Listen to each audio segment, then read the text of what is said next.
Well, last time we looked at the psychology of insanity from the viewpoint of Christian mysticism. And all of that presentation, we said, was mechanical. It dealt with the mechanics of our inner bodies and breaking connections between those inner bodies and the disruption of the conscious flow that takes place when that happens. We can't exactly do the source of Hamlet's psychological condition from the story side, because we'd have to know his personal history, his psychic history, his personal mythology, and all of those things. And that's kind of hard to do with the hypothetical character from a play. But what we're going to do instead is we're going to look at Hamlet in very much abstract by seeking the answer to one of the big questions: who is Hamlet? And so tonight, in 2 weeks from tonight, they're both going to be really hard, heavy, deep talks. The material is so deep I can't even handle it right, but I just want to mention it anyway so we start some thinking. This is a most excellent book. I won't lend it out, but I think it's still in print, but you can get it in almost every library. These two authors do a superb job of asking mythologically, who is Hamlet? Giorgio de Santillana was the most highly esteemed historian of science in his generation, maybe in the whole 20th century. He was the head of the history of science at Harvard University. The co-author, Hertha von Dachshund, was the historian of science at that time at MIT. This book shocked the academic world. The thesis of the book was that ancient peoples were not a bunch of dummies filled with superstitions. They said that and they tried to prove that the ancients were every bit as intelligent and as sophisticated as modern people like us, but that they spoke a different language and they thought in a different way. The language that they spoke was a mythological and astrological language.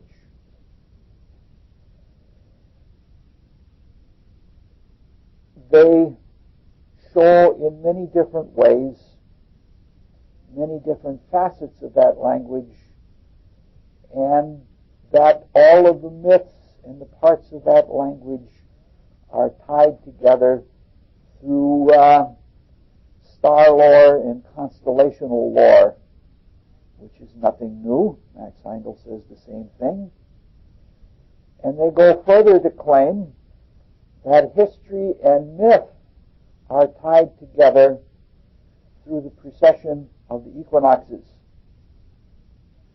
and other kinds of astronomical movements, which to the academic world was super radical, only it's been the basis of mysticism for many centuries. They do this by tracing the character of Hamlet through universal mythology. There are all sorts of little sideline stories that come out. One of the most significant tracings was to a titan in Northern European mythology called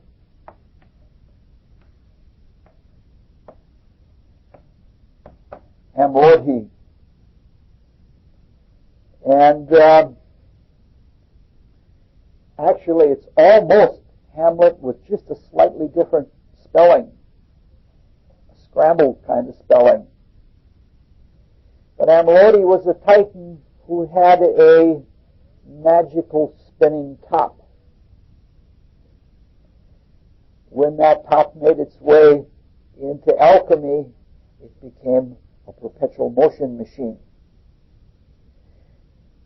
The authors of Hamlet's Mill trace the Hamlet character also to Kronos in Greek and Saturn in Rome. And both of those, Kronos and Saturn, were miller gods who also had magical mills. They trace it to other divinities in other societies, and they do a very good job of substantiating what they say. But in folklore, the magical mill was sometimes called a magical churn or a magical cairn, and in folklore it becomes the basis of that little story, Why the Sea is Salt. If you ever remember the little story about one of those things, a guy lives a virtuous life and he's given this little mill, and you say one word to start it going, and it'll say like mill, churn out fish, and it'll churn out fish until you give it another word saying mill, stop churning out fish. And somebody steals the mill or gets the mill from the person before knowing the second word, and it's a sailor that has the mill, and he says, churn out salt, and pretty soon the ship is laden over with salt, and it sinks to the bottom, and the little mill is still churning out salt to this day yet, and that's why the sea is salt. There are all kinds of other versions of mill myths in universal mythology, but our purpose is not to study comparative mythology, so we're going to skip them. In most of the versions, the mill is erratic. Usually it spins along just fine and it produces goodies. Occasionally it gets out of joint. The mill usually was a big stone and it had a peg in the bottom, and the peg fitted into a little well, and occasionally it would get out of joint and it would wobble. And when it did so, there was chaos and all kinds of noxious things are spewed forth. In Why the Sea is Salt, what was spewed forth was salt. In Hamlet, what was spewed forth were funeral meats. The wobble is the wobble of the earth, and the precession of the equinoxes that results from the wobble of the earth shows the chaos of the changing ages and changing societies that go along with it. The Chinese, for example, used to call the North Polar Star, they used to call that the Emperor. But the pole of the ecliptic around which the North Pole wobbles was called the Grand Emperor. And they called the changing from one stage to the next, they call that a change of dynasty. So when you're reading a lot of ancient Chinese history, you're reading myth, and you're reading astronomy or astrology as much as you are reading history. It's a very peculiar type of history.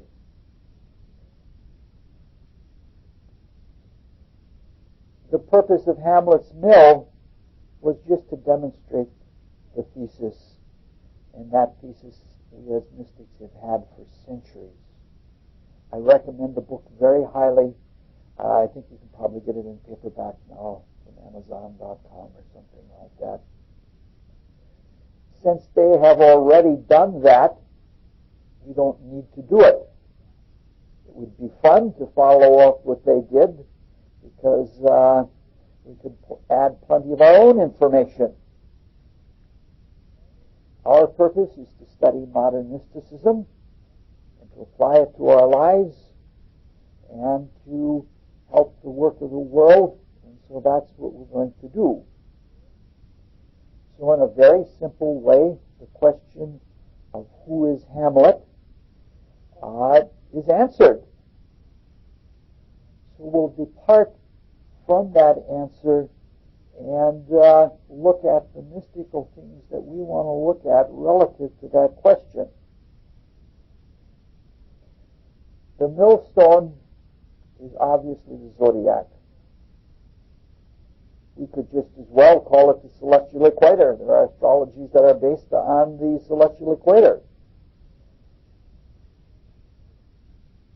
Even a little bit of astrology tells us that the wheel of the zodiac grinds out our destiny.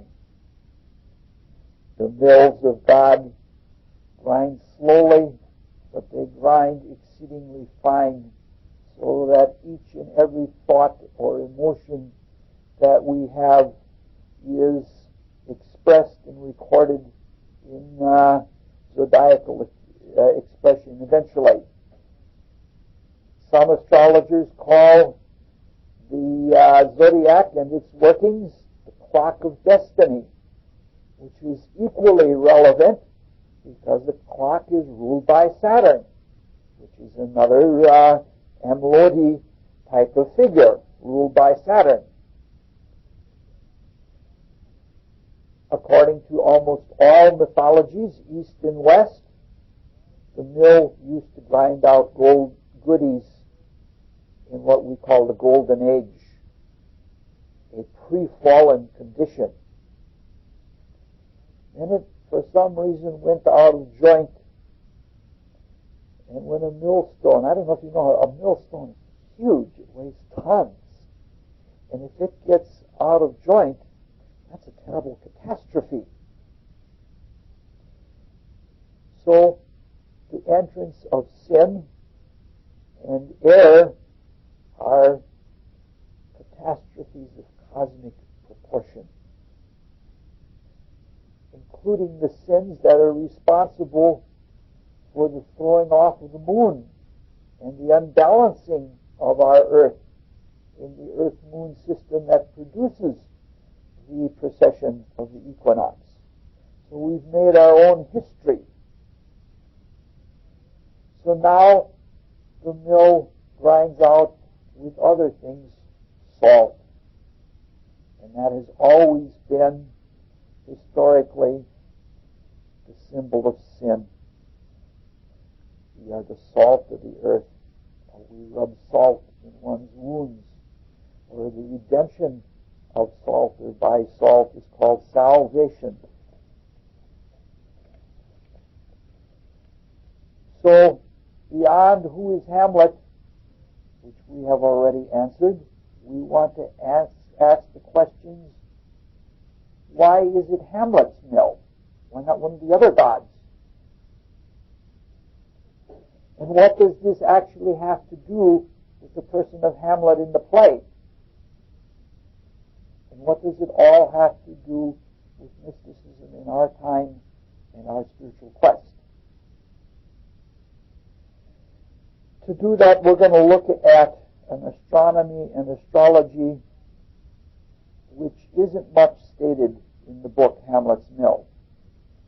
It's called Ptolemaic astrology, and it is named after Claudius Ptolemy, who was the first one to publish this astronomy and astrology to the world.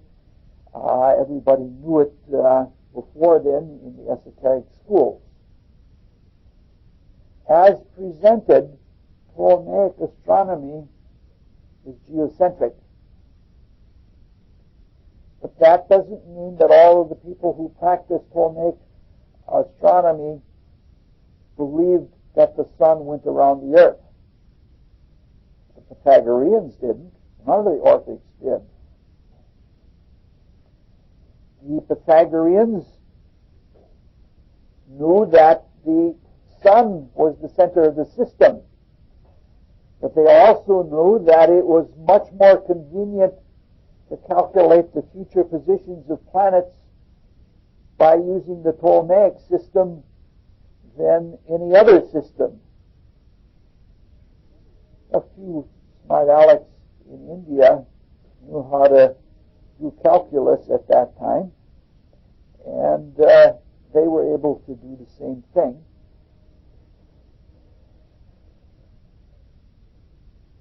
It was used, Ptolemaic astronomy was used for far more than just quick calculations of the planets. It was used cosmographically, because the different orbs of the different planets out from the Earth represented different divisions in the inner bodies of the Earth, the desire body, the etheric body, and such. And a way of quickly relating them to each other with a shorthand language is what Ptolemaic astronomy represented. It's saying it's this level of purity, being this far removed from the Earth, and such and so on. It was also used for cosmology and not just cosmography, because the various forms of the Chaldean order of the planets tie into the great orders of time. Planetary hours, days, weeks, months, even the periods that go billions of years are tied together by Ptolemaic astronomy. If you look with an inner eye, you can find Ptolemaic astronomy as applying to the Earth almost everywhere.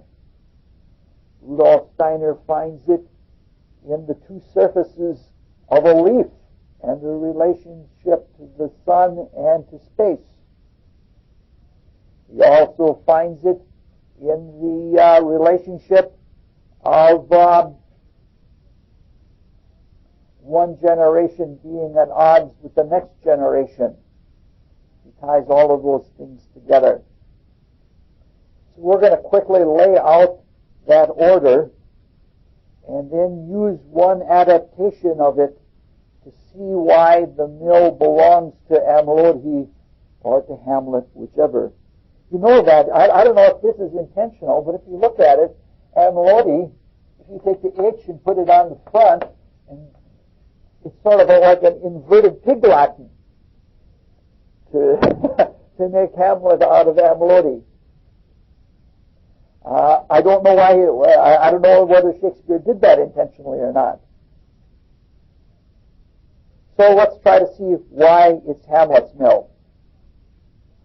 According to the doctrine of Ptolemaic astronomy, which generates all these different planetary orders, the planet that moves fastest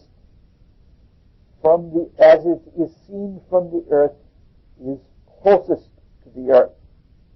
That is, the orbital speed of planets as seen from the Earth determines their proximity to the Earth. Thus, the fastest heavenly moving body, which is generically called a planet, is the moon. And so the closest sphere is the lunar sphere, concentric with the Earth, but goes out as far as the moon. We are called earthly beings, earthbound beings, though sometimes you still see it in poetry, even in very modern poetry, we are sublunary beings. We know that the moon rules our biological nature. When we rise beyond our biological nature and all of the instincts in it, and we can express ourselves from the sphere beyond, purified of both the earth and of biology, we become Mercurians. because Mercury is the next planet out. What we're saying is that the awakening of consciousness of deeper and deeper varieties and of greater spiritual purity and less material distraction is ruled by the Ptolemaic system. Initiatory work and pre-initiatory work is shown in Ptolemaic astronomy. If we follow this principle out and we start with the Earth, we have Moon first, then Mercury, then Venus, then Sun, then Mars, then Jupiter, and then Saturn. That is called the Ptolemaic order. Since we're viewing from the Earth, and our viewing vantage point is invisible, we can drop it. We can drop the Earth. And since we all know the Sun is the center of all things, you can put it in this order, which is the most common order that you see it. Sun, Venus, Mercury, Moon, Saturn, Jupiter, Mars. It's the same order, just a different one put first. That's called the Chaldean order, because the Chaldeans were the last to do much outside of any esoteric schools with this kind of astronomy. The first order is the Ptolemaic order, the second is the Chaldean. We could actually do it another way, and we could put, according to the natures, we could put Saturn first, then Mars, then Jupiter, then Venus, then Mercury, then Moon, and then Sun, and that's the alchemical order of the planets. That is the order of the metals. The world of God, the world of virgin spirits, the world of divine spirit, light spirit, the whole mental realm, the desire world, and finally the chemical world being, the mineral world being ruled by Saturn.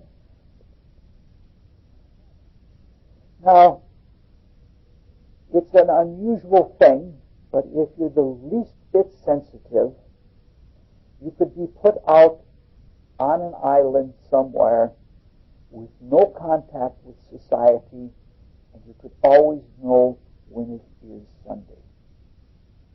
You would not need any kind of calendar. You would not need any device. Because if you're the least bit sensitive, you see that the light is brighter and it's thicker on Sunday. Now that's something you have to figure out for yourself and experiment for with yourself. When I was extremely sensitive about almost 40 years ago, I could always tell the difference on Sunday. The light was altogether different. But if we take the first hour after sunrise on Sunday and say that it's ruled by the sun, and we say the next hour is ruled by Venus and the next hour by Mercury, using the Chaldean order, when we go through all 24 hours, the first hour after sunrise the next day is ruled by the moon. And then we go through the whole thing again, and then the next day, the first hour after Sunday is ruled, after sunrise is ruled by Mars.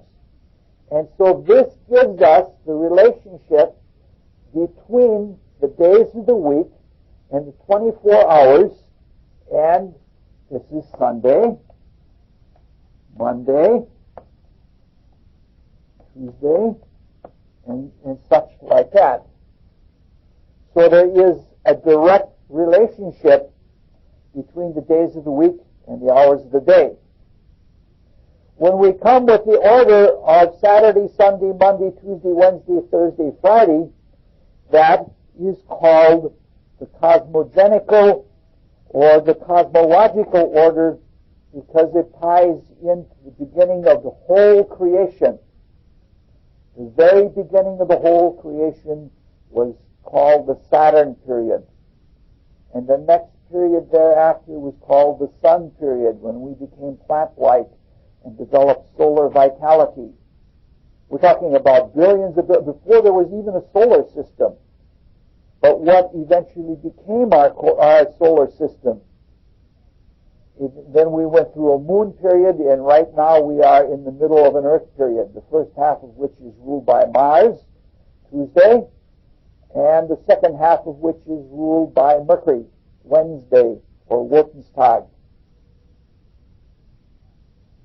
So this is not just an arbitrary system.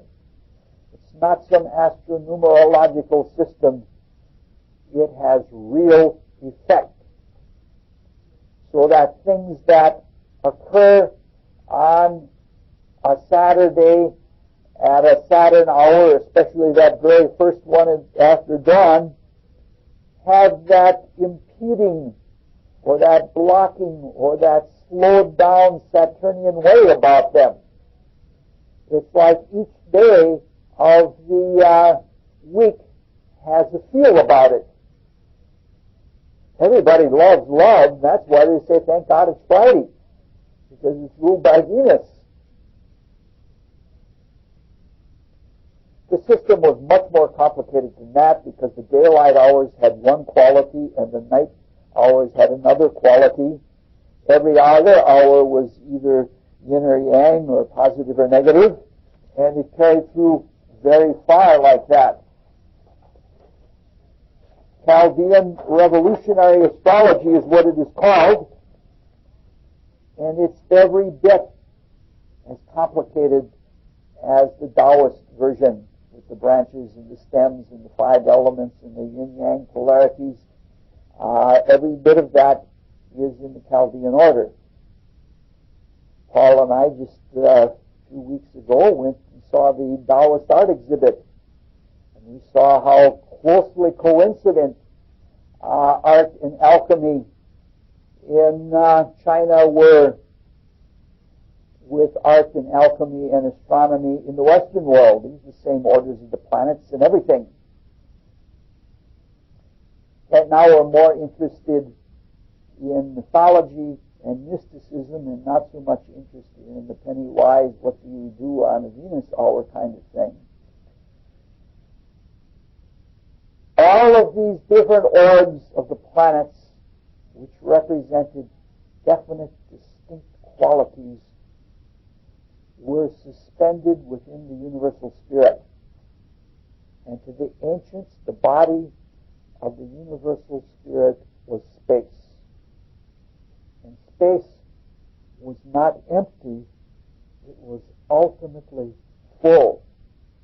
And that the orbs were carved out of all of the potential that was in space. There is no picture or no representation of the universal spirit. However, we can have a sense of it from something of our own experience. In this world, we only see the outside of things. Even if we dissect and open up a body, all we just see is another outside, even though it used to be inside. And the only way that we can see that other outside, which used to be an inside, is by destroying. That's what the nature of the fall has done for us. In order to get at anything in it, we have to destroy. But we do get a sense of it better in one human activity than others, and some of you are going to be more privy to that than others, and that is pregnancy.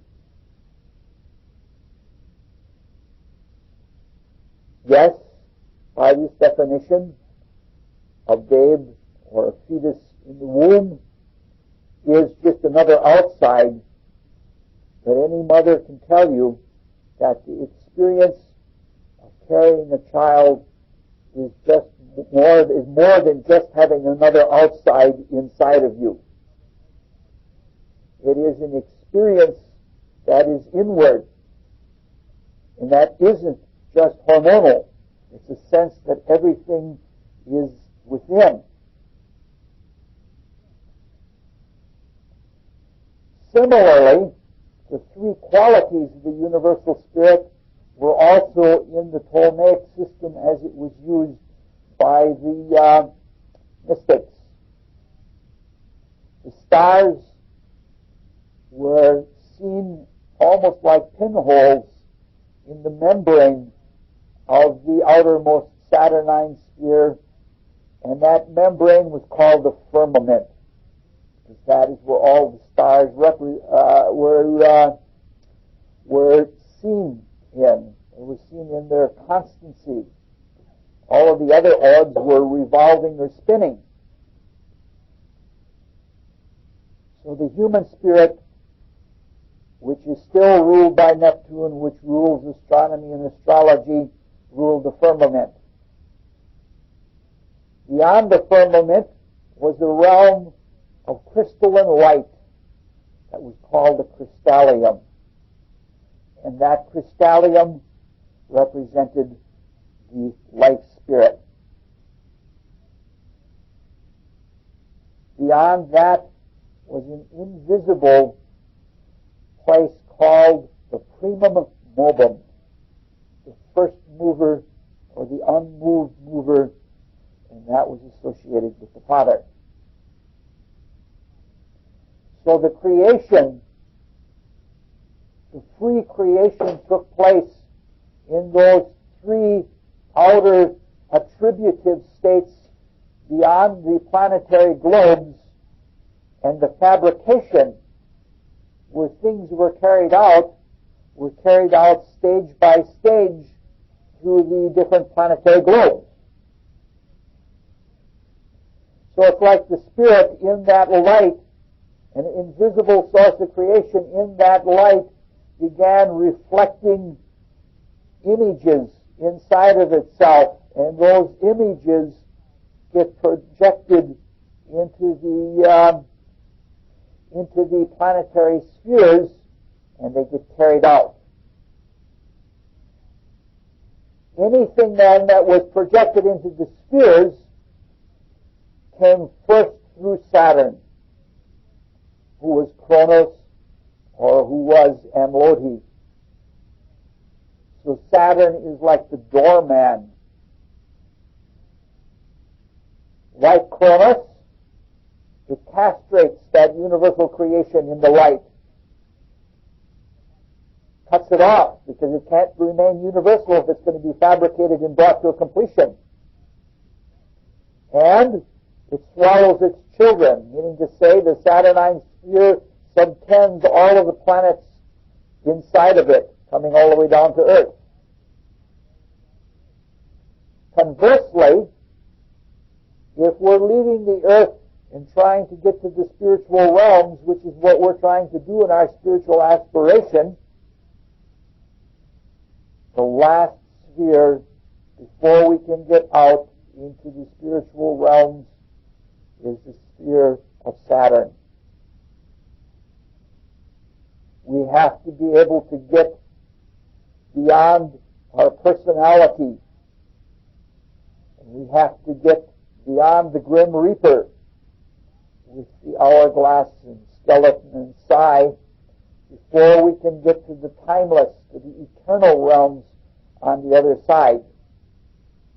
We have to get beyond the hardness of Saturn to get to the altruistic love of Uranus and the life spirit. We have to get beyond destiny. So whether we're passing into or out of manifestation, Saturn is the doorman.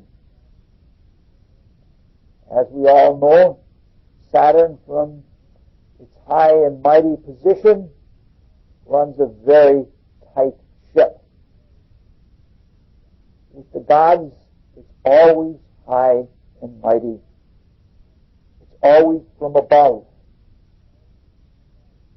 In Greek mythology, Kronos, and eventually his son Zeus and the other gods, lived on the top of Mount Olympus. In the Mideast, it was Mount Arhat. east is Mount Meru. If we take the earth, it is the top of the earth itself. That is the North Pole. That's the place where the beam of the cosmic Christ, the personification of the light, love, wisdom of the life spirit, enters and leaves the earth like we enter and leave our bodies to the Golgotha point. So, we can take the upper hemisphere, the northern hemisphere of the earth, we could do it the other way too, as long as we kept track of what we were doing, as representing the mountain. If we then put the moon on the equator, the moon rules the bottom, the salt, in the famous formula of the alchemists, salt, sulfur, mercury, and azoth. That's where the salt is drowned out, is at the equator. And the salt in the embryo is what makes for the rapid growth of form. The chemistry of a mother is only saline at the time of pregnancy, because that's what is needed for growth and development, except if you get cancer, which also grows in a saline solution. So the equator represents the realm of forms. So if we put the moon in the fruitful torrid zone, where the forms prevail, there's more kinds of life and more kinds of form at the equator than anywhere else in the world. It's also the place where the greatest degree of sorcery and things like that take place. So we begin to have a little picture of our earth then is at the center of the mill, that is at the bottom of the sea, and the sea being space. If we carry this out and we climb all the way up to the top of the mountain, we find Saturn at the top. The top of the mountain is the North Pole, where everything is Saturn cold. It's the place where time is slowed down. It's slowed down so much that from sunrise one day until sunrise the next day is a whole year.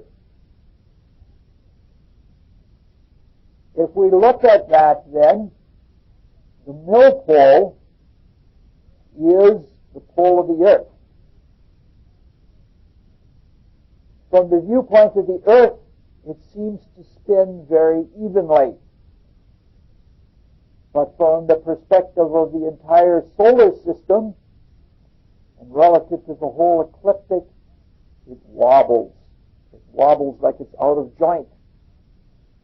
And the reason it wobbles is because it is fat in its belly from greed, filled up with the acquisitive, more and more form of materialism, that kind of salt. Saturn, or Amlodi, or Hamlet, is king on the hill. Saturn controls the stick, the pole. He's got it in hand. Saturn has the joystick. Thus, all new spiritual ideas descend from the north. The very progressive philosophies, the very altruistic philosophies come from the north. And they work their way down toward the equator to meet the forms that are coming up from the equator. So Saturn, who is Cronus, is Amlodi, and by analogy is Hamlet. So we now see why it is Hamlet's mill. So we now have answered two simple questions. Who is Hamlet? And why is it Hamlet's mill? But why Hamlet? What does this have to do with us and with the character of Hamlet? Obviously, what we're saying is pretty far out. It's well documented by the people who wrote Hamlet's Mill, but it's a very far out thing. It asks, you start asking yourself, how much did Shakespeare know to have chosen this name for this type of character? Now, Shakespeare has erudition that is astonishing. That's really astonishing what the man knows. But you start asking yourself, did he really know about Amlodi and about all of this? If he was an initiate, he probably did. And you wonder, did he intentionally model Hamlet on Amlodi?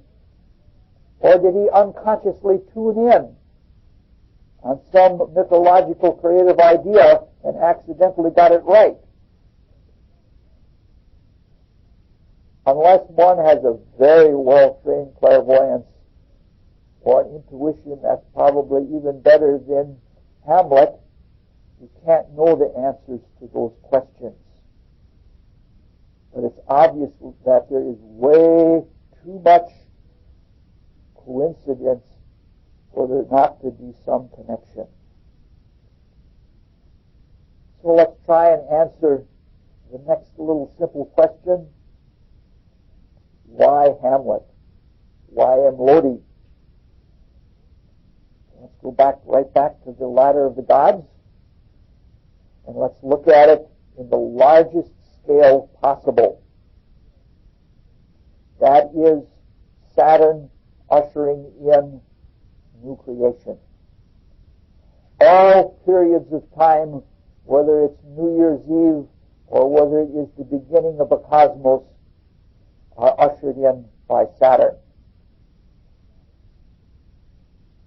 When Saturn started the whole business, the ladder wasn't even there.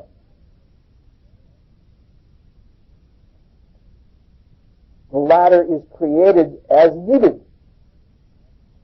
God is not wasteful. You can't create a realm that unless it comes in cosmological order, unless it comes in psychological order, and unless it is necessary. There's no reason to have a material world when the creation isn't ready for that yet. So the ladder of the gods was created according to need. And obviously, like all spiritual creations, it was a top-down creation. Yes, we work from the bottom up now, but the only reason we can work from the bottom up now is because we came from the top down before. Seen in another way, it is an inside-out creation. And before we can go from the out back inward, that inwardness had to have been there. So we talk about creation. When we do that, ideas come up like the ideas in art criticism.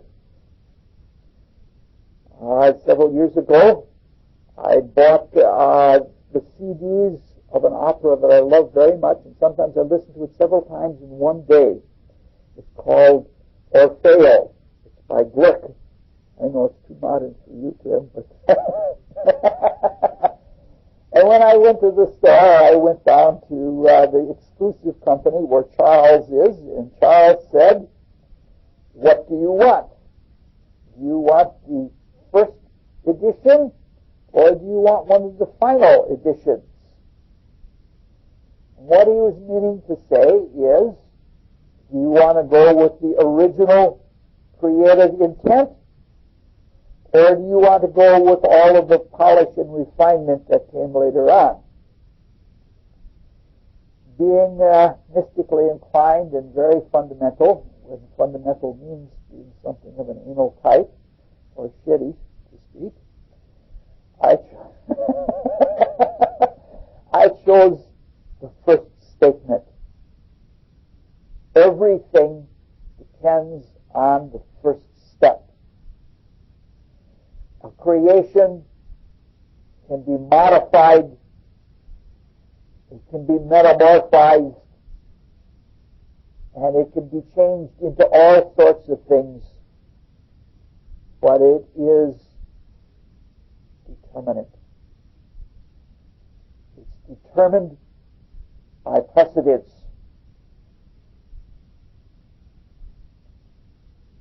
In a spiritual creation, the first step or the first action is more than just an action. It has intent, and that intent has character. It isn't just what is done first, but how it is done. So, whether it is seen in Chaldean revolutionary astrology or in the mystical cosmogony of Christian mysticism, the character of the first step is always Saturn. Either it's the Saturn period. It is Saturnian and eventually Saturnine. Even with the most rudimentary astrology, we know that the character of Saturn means concentration. From our own spiritual experience, we know that concentration must precede meditation, especially if we want that meditation to be meaningful. Saturn means contraction. Saturn means limitation.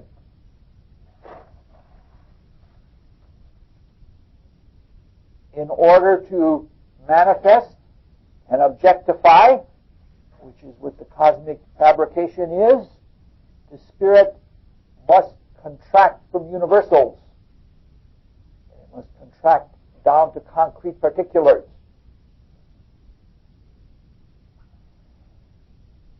You can't say everything. You can't do everything all at one time in the concrete realms. So limitation is necessary. Necessity is another one of those Saturnian words. In the East, the principle of cause and consequence is sometimes called the principle of necessity.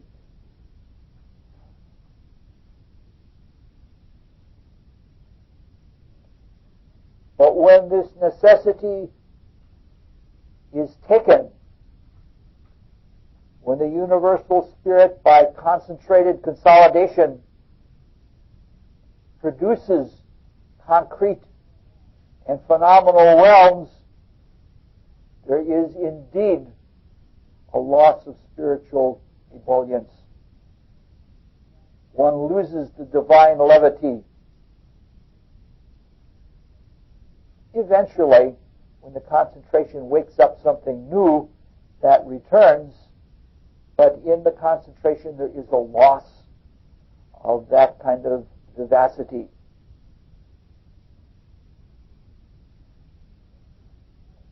In this entire process, there is always a danger of separative preoccupation or exclusive isolation. And, as happened in our case, an undue hardening.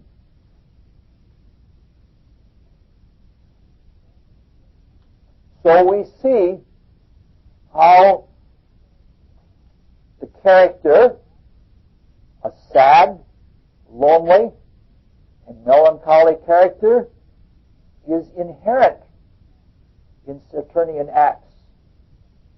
You have to separate, you have to concentrate.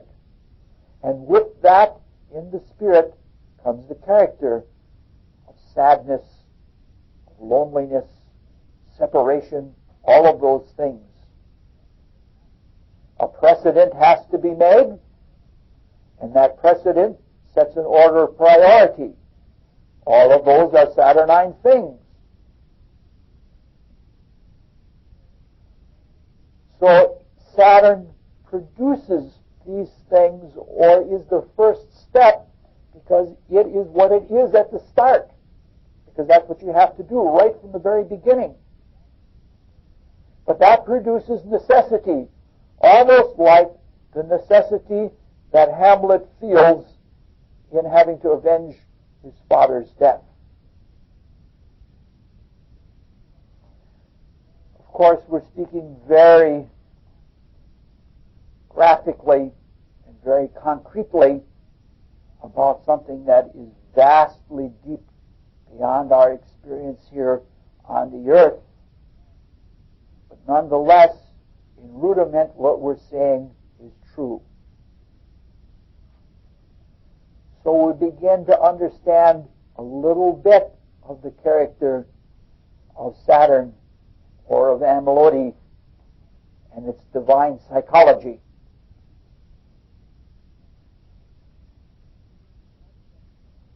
It helps us to see something of the roots of the divine character that Hamlet is modeled on, right down to the attitude of necessity that pervades his whole desire for vengeance. Even the divine irony that it was Saturn that limited his own father and is avenging in the loss of his own children. That's way a big thing that I don't want to get into. However, this describes Saturn or Amelody or Hamlet in a shallow cosmic way. It still doesn't even describe why Hamlet or why this character in this play. To do that, we have to go a little further. We have just seen that Saturn is the ultimate seed principle of concrete manifestation. A seed is not a fruit, just like it is in the stalk and it is in the flower. But a seed does have a good deal to do with the flower and the fruit, no matter what has transpired in between. Environment does have something to do with it. If there's a drought and we don't water our plants, we won't get fruit. But in most instances, environment has a slow evolutionary development over many manifestations on the development of a species or a cultivar. But even those environmental changes are carried in the seed. Saturn not only represents precedent, it not only represents the seed where everything is coming from, it represents history. In our solar evolutionary creation, the seeds were sown in the Saturn period, when we were mineral-like. They have become ripe in form in our current Earth period. There we have the ladder of stars again. What was started in that period in time, we can see in space in the ladder of the stars as coming right on Earth. We can see this in a number of ways. We can see it in the hardening and the concretion of our current minerals, which in their crystalline perfection are Saturnine. We can see it in the overblown selfish materialism and the blindness it produces. God is dead, which is just like another castration of Uranus. Either that or God is invisible and irrelevant.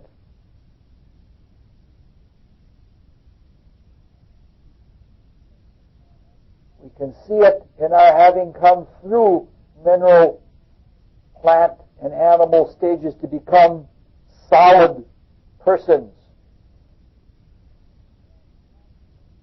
We have come from universality and have become concentrated into a material isolation. And in that inward isolation, we become lonely. And in that loneliness, when we begin to understand the futility of looking outward just to see another outwardness, eventually we turn inward.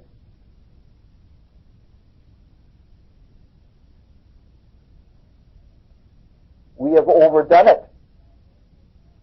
So we not only have an exclusive outwardness, we have ripened the initial statement or the initial action of Saturn all the way down to a personal separation and a personal preoccupation, so that we are melancholic and depressive. Depression is pandemic in the world right now.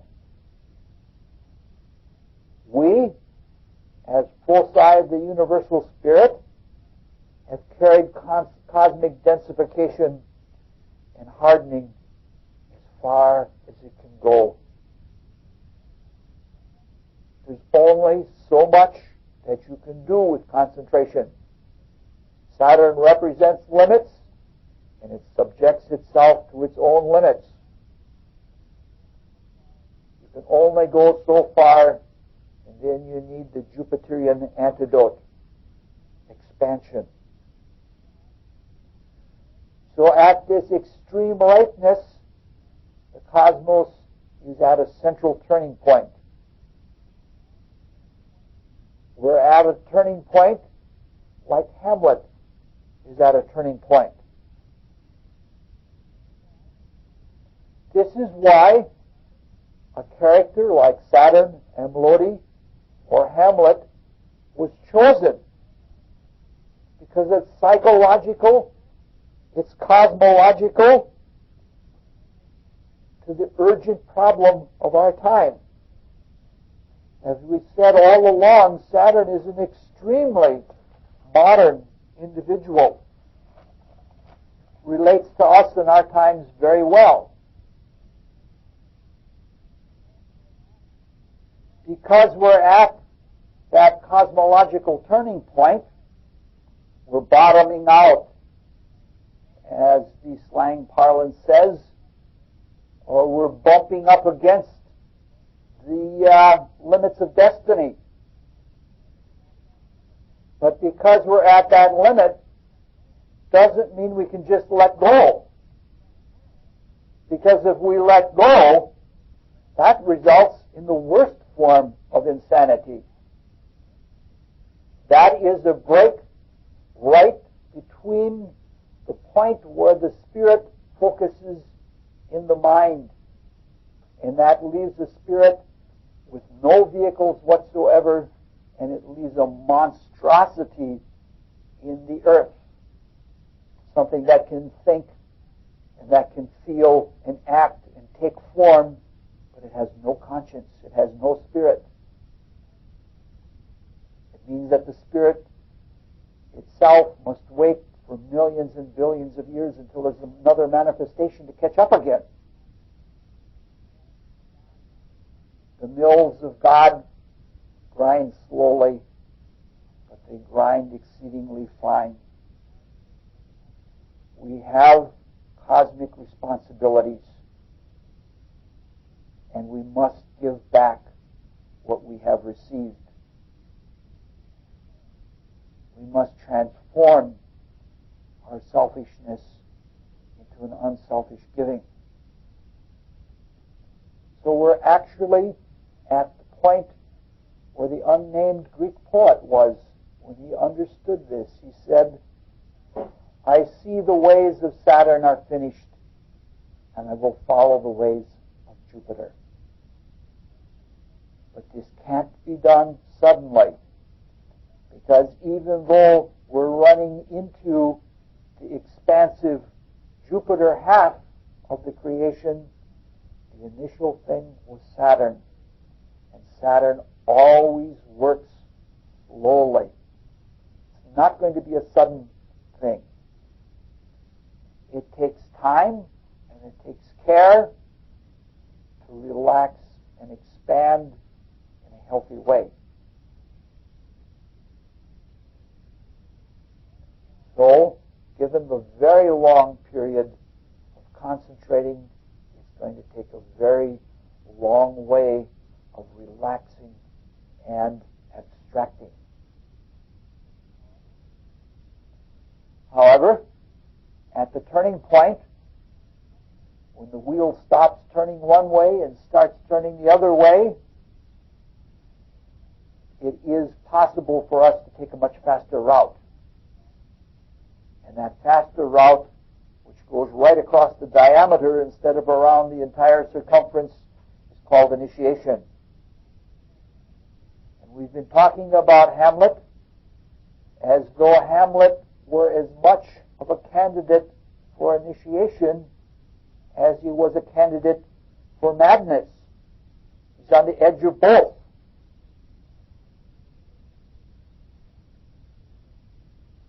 But in either case, whether we take the extremely self-sacrificial route or whether we give up slowly, the second half requires expansive, expressive relaxation.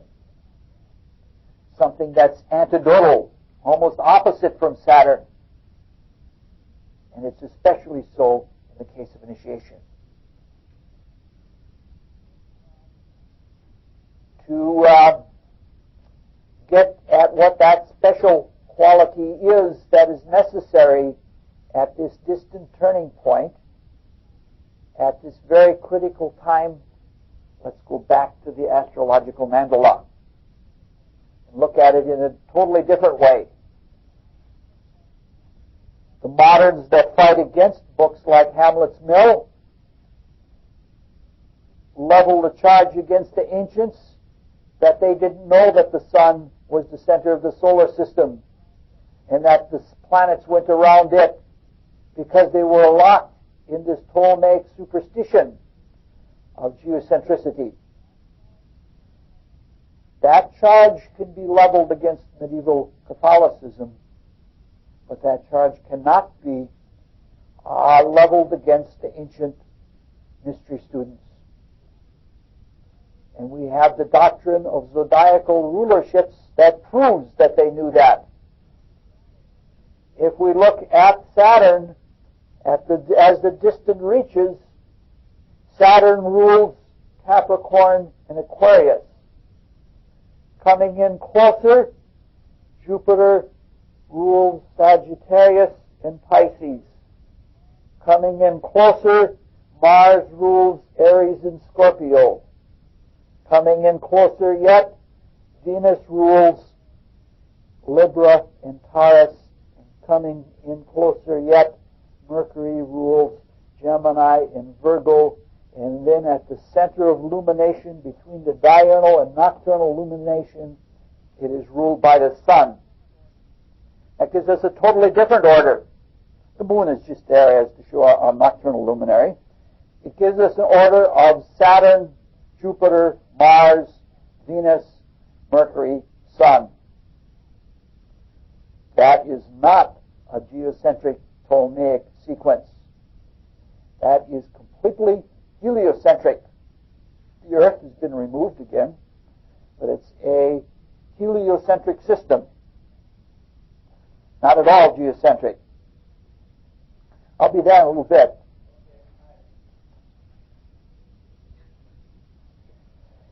In this mandalic heliocentric system,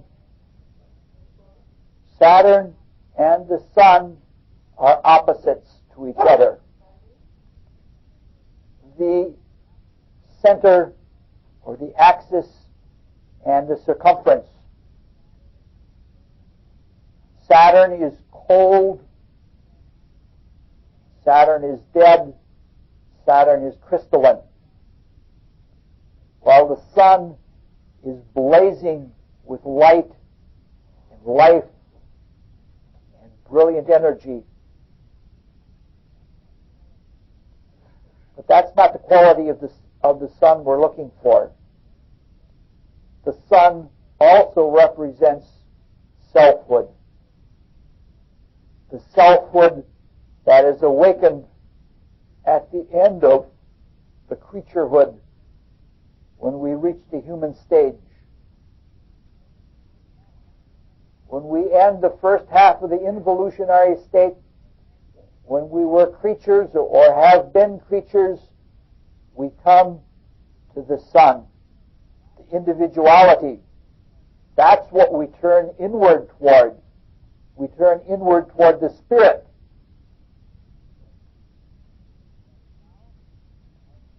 Right now, our solar image is teetering. It's weak. And it is in this self-willed, self-generated spirituality that Hamlet is weak. He has loads of destiny from the past. He is Saturnine. He has the world weariness of a human being, and especially the world weariness of a candidate for initiation. He has the despair that drove Dante to the gates of hell, the despair of all initiates, if Max Heindel is correct. But he still does not have sufficient sunlight to dispel the clouds of gloom, to dispel the depression. He has exercised his mind so much, and in this earth period, the mind is in its mineral stage. It's just begun. It is what the sun shines through. This is why when the head runs way ahead of the heart, one becomes so depressed, because the mind is in its Saturnine stage. When Saturn is at its full ripeness in concentration or densification. So he's world weary. He's filled with darkened illusion. Hamlet is like modern humanity. World weary, heavy, weighed down, without Prozac, which is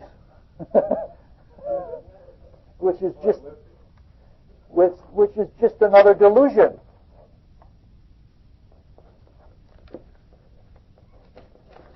I got scattered notes, so I got to keep everything in the right place tonight. I'll get really lost.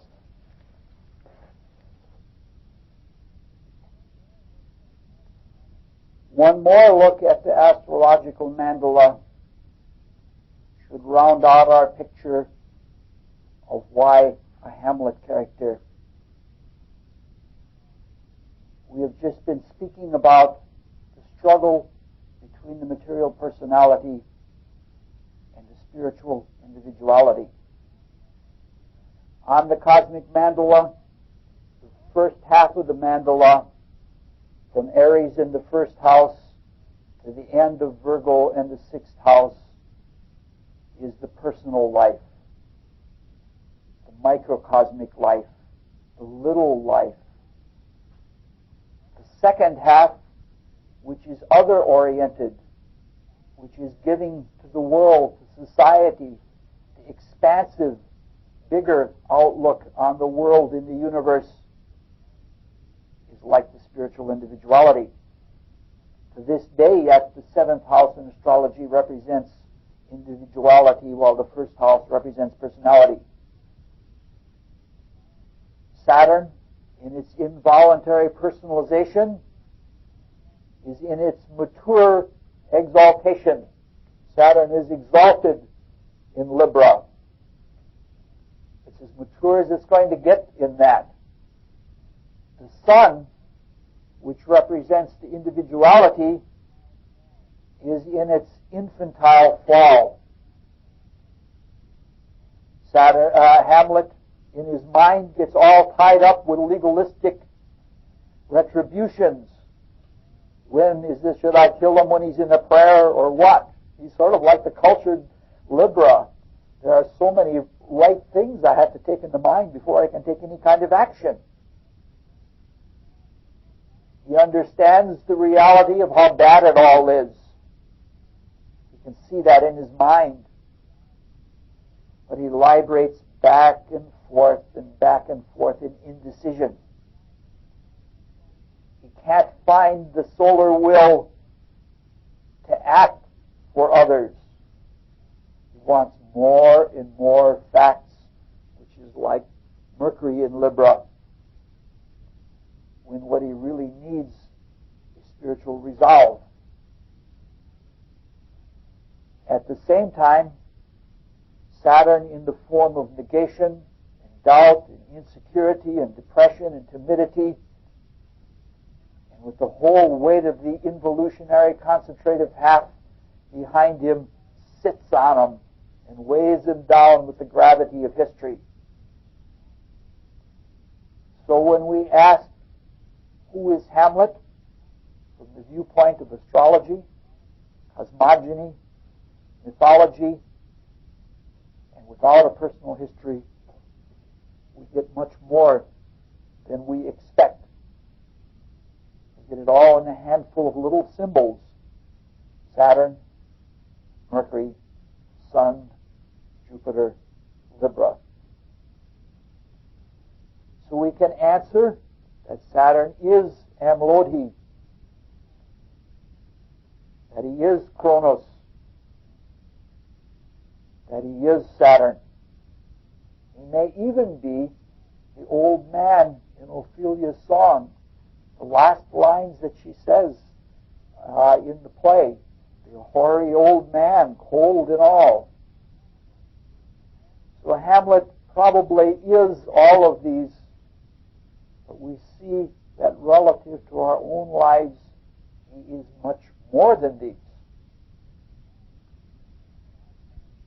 Now we're going to take a little sideline sojourn, basically because it was fascinating to me and I couldn't pass it up. It's one of those things that's very engaging. We've noted several times that when the head gets ahead of the heart, one of the consequences is depression. This evening we saw part of the reason for that, because when the mind has exclusive domain, its nascent Saturnine character comes out without bound.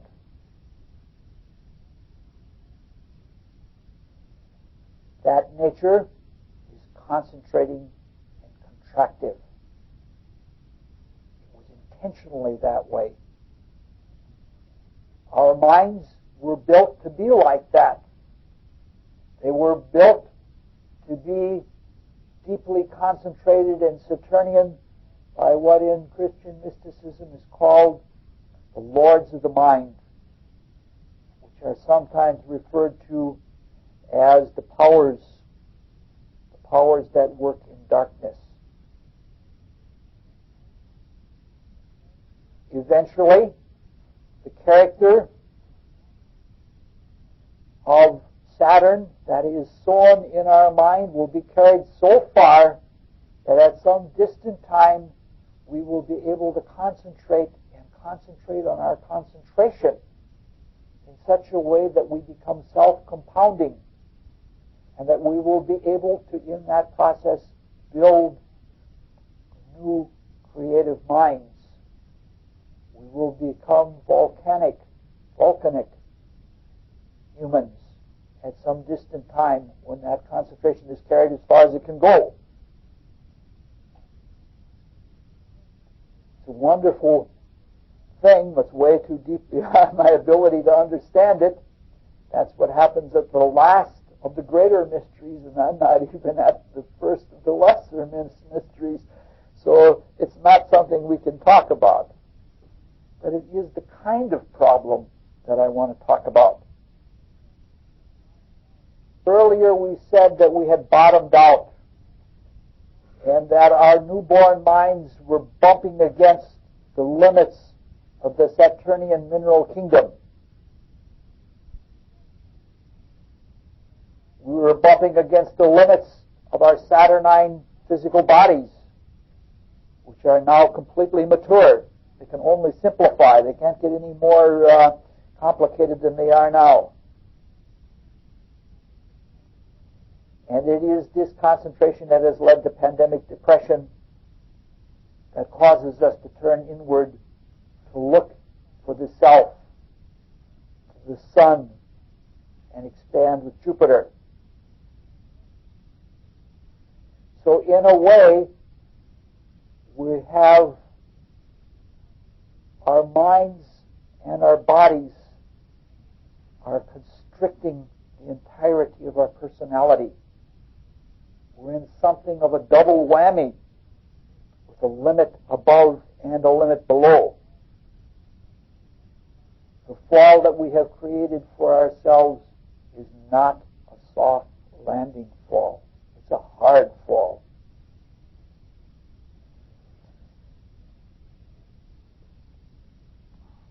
Thus, the vehicles we have of consciousness, mind, emotion, action, and physical presence, the highest and lowest of them right now has a strongly Saturnian bent. When we said that the mind was banging against the limits of matter, we could have also said that the sign is banging against the limits of spirit. This can be seen in the symbol of the mind, which is astrologically the sign Gemini. Gemini rules the concrete mind in the cosmic mandala. The vertical activities of the mind, indicated by the two verticals, the pillars, are limited and restricted by parallel planes from above and from below. It's like the pillars that are on pedestals and at the same time support capstones. One of the meanings of mystic masonry. In the last few minutes, we've looked at the lower bounds. Now let's look at the upper bounds, because it's also relevant to the consciousness of mysticism in our times. The upper bound to the mind is the life spirit. Earlier, we said that ancient initiates called the life spirit the crystallium, which is very similar to the sea of glass in the book of Revelation. Naming it that way is an attempt to show just one characteristic of the life spirit. It is where the subtle light of truth and of life, intelligibility, is so dense with meaning that it's like a crystal. But it's a crystal that's made out of light itself rather than just being a transmitter of light. In Christianity, this is referred to as the rock of Christ, or the rock of ages, or the rock of eternity. That truth is eternal. And because it is eternal, it is supra-rational. It is para-rational. And to us, it seems irrational. In the life spirit, paradoxes unite in the oneness, in the unity of pure spirit. It's like in mathematics, where randomness and complete rationality meet. The mind can't deal with it, because it's beyond the mind, and it requires a much different kind of intuitive experience. Some people do try to deal with it with the mind, and they run into very strange results. One of the classical arguments of this type is, it's an argument that you find east and west, is an argument that there is no self. No self that knows all the rest of the personality that watches it. Because if there were a self that saw all the rest of the personality, there would have to be a self that sees that self. And there would have to be a self that sees that self that sees that self. And the way the mind deals with eternity is with an irrational infinite sequence, a regression into a meaningless infinity. A symptom of this type of behavior, of running up against the upper bound, is a crankiness. Carl Jung said this very same thing. He went to India and he argued with the Brahmins, and he said that there is no consciousness without the self. Said that to people who had experienced it. It requires something more than mind. It requires a surrender of our prized selfhood and the mind through which we know it, to get to the selfness of the life spirit, which has a totally different kind of consciousness that cannot at all be fathomed by the mind. However, that's not germane to what we're trying to say. It's just to describe or to get at the topic of what happens when we bump up against the upper bound of the mind. It's not like a heavy depression. It's not materialistically preoccupied. It's more of a crankiness and a vacillation, of an existential emptiness. It has qualities that are like depression. And people of this ilk spin over the same arguments again and again, seeing that it can't be any other way, but hoping that it is, because it's dismal to them.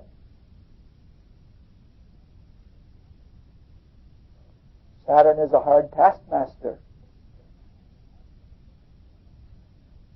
Hamlet has some of this in him. This is where some of that vacillatory Libra consciousness comes. We have this long history of separative materialistic consciousness.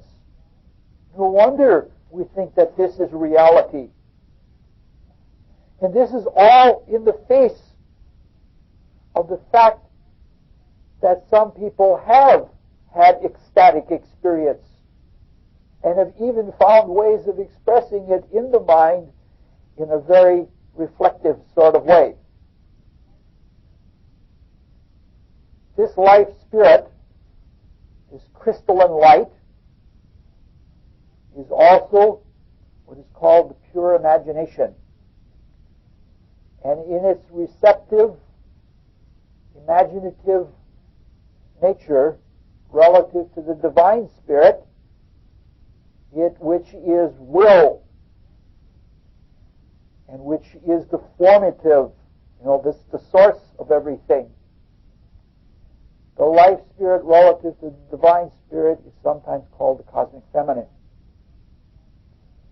And in the regard that we're talking about now, the light of the life spirit as the cosmic feminine is then called the great white goddess.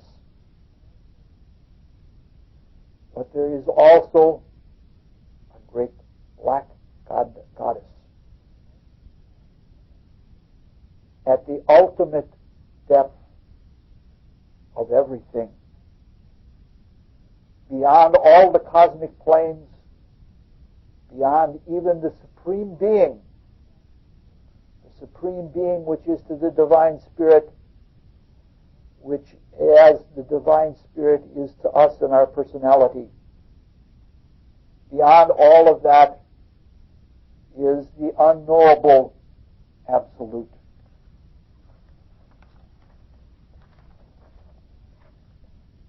The Absolute is beyond even potential. It's beyond the possible. The potential and the possible are through which everything comes. The Absolute is and isn't. All that is and all that isn't, and you can't say anything more.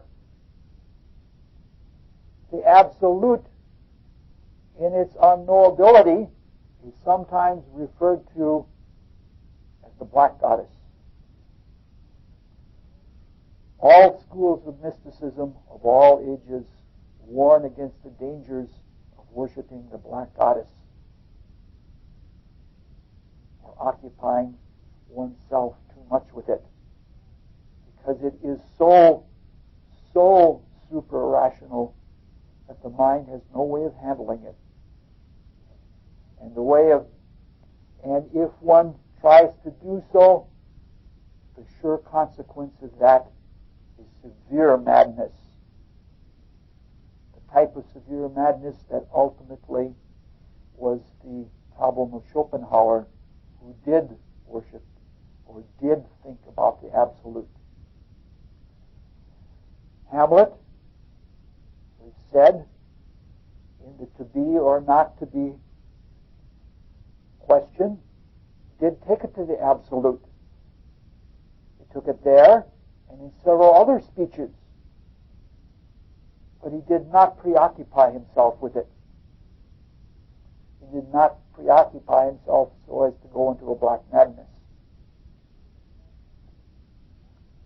So he surely has the vacillation and ambivalence of reverberating from the upper bound of the mind.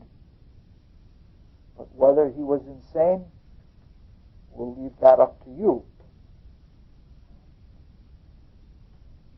With regard to the great Black Goddess, instead of trying to bang against that upper limit, it's probably better to do, as one poet says about it, to surrender to the unanimity of night. Probably even better to surrender to the unanimity of light.